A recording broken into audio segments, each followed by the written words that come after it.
Panahon na para tutukan ng Independent Commission for Infrastructure o ICI ang flood control project sa mga lugar na hinagupit ng Bagyong Tino.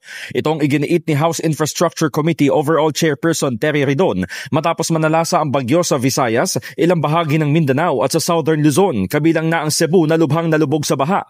Sa panayam sa Kamara, sinabi ni Ridon na kailangan maimbestigahan ng ICI kung alin sa mga flood control project sa Cebu at iba pang mga lugar ang gumana at alin ang pumalya. Mahalagaan niyang silip ito lalo't isa sa top 15 contractors na pinangalanan ni Pangulong Bongbong Marcos, partikular ang QM Builders ay nakabase sa Cebu Province. Kaya naman binigyang diin ito na lahat ng proyekto ng naturang contractor ay dapat na masiyasat ng buo. I think more or less tapos naman na po ang ICI doon sa Bulacan. And sabi ng ICI mismo, yung pong template of kickbacks and corruption ay nabuo na po nila mula dun sa testimonya sa Bulacan. Naniniwala si Ridon na maaaring may apply ang naturang template sa gagawing investigasyon sa nangyari sa Cebu at iba pang nasa lantang lugar.